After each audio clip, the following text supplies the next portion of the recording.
On December 3rd, three legends of the game joined the 297 other men and women in the Hall of Fame to become immortals in Cooperstown, New York. But Deacon White, Hank O'Day, and Jacob Ruppert have more in common than just being members of the class of 2013. The Hall of Fame's vast collection shows the connection to these three immortals throughout the course of time. Deacon White played in the very first big league baseball game in history. As a starting catcher in a game in Fort Wayne, Indiana, the 23-year-old hit a double in the first at-bat of the National Association in 1871. Historian Peter Morris, who was also a member of the pre-integration committee that elected White to the Hall of Fame, talks about Deacon White's contribution to the national pastime. Yeah, we really had to go through, we really had to drill down through his statistics a lot and look at them very carefully because the problem with particularly a position player from the 1870s is that they played so few games that it's very hard to get good counting stats. And the Hall of Fame has always tended to look at the big counting stats.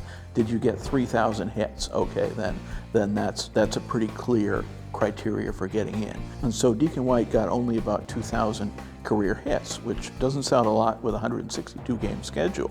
But when you look at, he was playing on an average of 50 to 60 games a year. They just didn't have more games scheduled.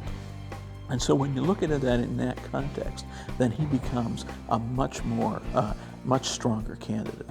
T.R. Sullivan, a writer for MLB.com, agrees. This guy is an elite player. I mean, it was in the early days of baseball. I mean, the first professional league, 1871, the National Association, but he played on 5 straight championship teams. One of his teams went 71-8, and he was the most valuable player on that team. But he was just a great ball player, and it's just fun to read about him. White moved to the hot corner later in his career, distinguishing himself with his play at third base as well. And in a game on September 2nd, 1889, White's Pittsburgh team played the New York Giants, and White crossed paths with a player who he would later become a classmate with in Cooperstown in 2013. You know, Craig, one of the interesting things about working here at the Hall of Fame and doing research is that you stumble across connections that you would never have been looking for in the first place. This is a wonderful scorecard that we have in our collection that was donated not because there's any connections. It just was a neat old scorecard someone donated. But in doing research, trying to find artifacts related to our incoming class, I was looking for anything I could get my hands on about these old ball players. And if you look very closely on this scorecard, pitching for the New York Giants is Hank O'Day. And on the other team, on Pittsburgh, you see playing for Pittsburgh is Deacon White. And Tom, what year was this for the scorecard? This is actually a scorecard from 1889, September 2nd of 1889. O'Day had a distinguished 6-decade career in baseball as a player, manager, scout, and umpire. And it was in this last role that he showed the integrity and character that eventually led him to Cooperstown. He was umpiring in an era that was incredibly difficult, when the abuse from fans and players and even owners and the reporters could be vicious, could even be physical in some cases. And to persevere and to earn a reputation as being an umpire who would give a visiting team a fair chance.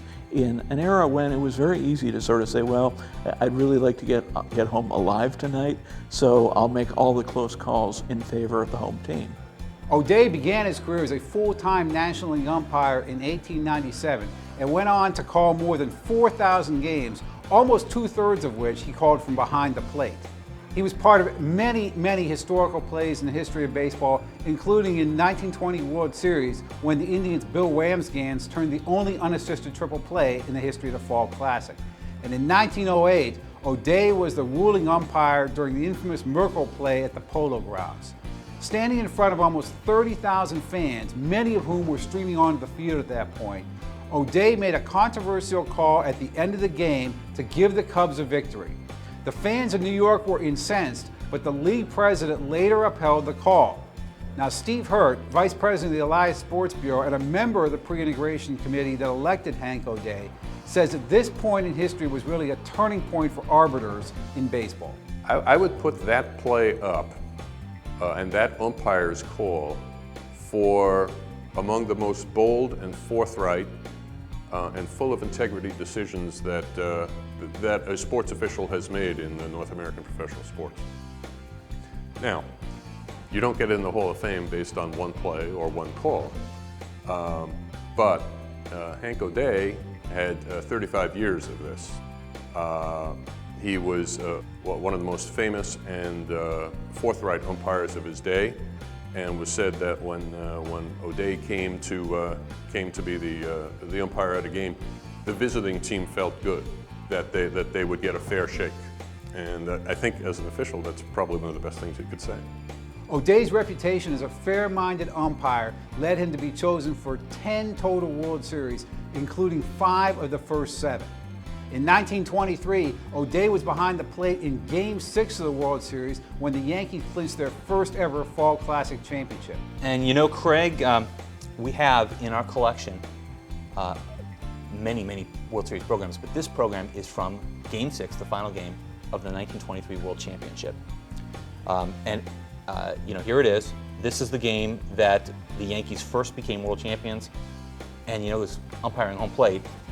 Hank O'Day. I've heard it said that when it comes to owners and league executives, things like that, what's the standard for the Hall of Fame? It's a difficult thing to figure out. Is it making a lot of money? Is it helping baseball? I heard once somebody give a great description that said, if you're writing a history of baseball, would this guy have to be in that history? And to a certain degree, I thought that makes a lot of sense. How could you tell the story of baseball without mentioning this guy? And I don't think you can tell the story of baseball without mentioning Jacob Ruppert, or Colonel Ruppert as he was known. How would you like to have these 2 bullet points as the first 2 at the top of your resume? Number 1, bought Babe Ruth. Number 2, built Yankee Stadium. You could hang it up right there as far as I'm concerned, and you might be considered a Hall of Famer. Now, Ruppert didn't hang it up right there. He had also, even before Ruth, hired Miller Huggins, who turned out to be exactly the right man to lead the Yankees throughout their 1920s phase of their dynasty. And later on, after getting Ruth, he brought to New York as general manager Ed Barrow, another Hall of Famer. I know a lot of people, when the ballot came out listing him as a nominee, said, oh, I thought he was already in. Because a lot of people just assumed that the guy who built Yankee Stadium and brought in Babe Ruth, and he did do both of those things on his own, and in case of building the stadium literally on his own, they didn't get public subsidies in those days, that would be enough to have him in. And so now, Tom, we see the link between Hank O'Day and Jacob Ruppert, but there's even more of a link between our class of 2013. What do you have there? Yeah, so we've linked Deacon White to Hank O'Day, and Hank O'Day to Jacob Ruppert. I can actually go full circle and link Jacob Ruppert and Deacon White. This is actually a wonderful, what's called in the collector hobby today, it's called an N173 card, an old Judge cigarette premium that you could get. And this is a picture of Deacon White with the old National League Detroit Wolverines in 1888. And if you look very closely, you can see that he is wearing a pinstripe uniform. And in fact, this is the first year that pinstripes were ever worn on Major League uniforms. In 1888, 3 different teams experimented with it, including the Detroit Wolverines, and here's Deacon with them. When you think of Jacob Ruppert and the Yankees, you think of pinstripes, but really, Deacon White was one of the first guys to wear a Major League uniform with pinstripes on it.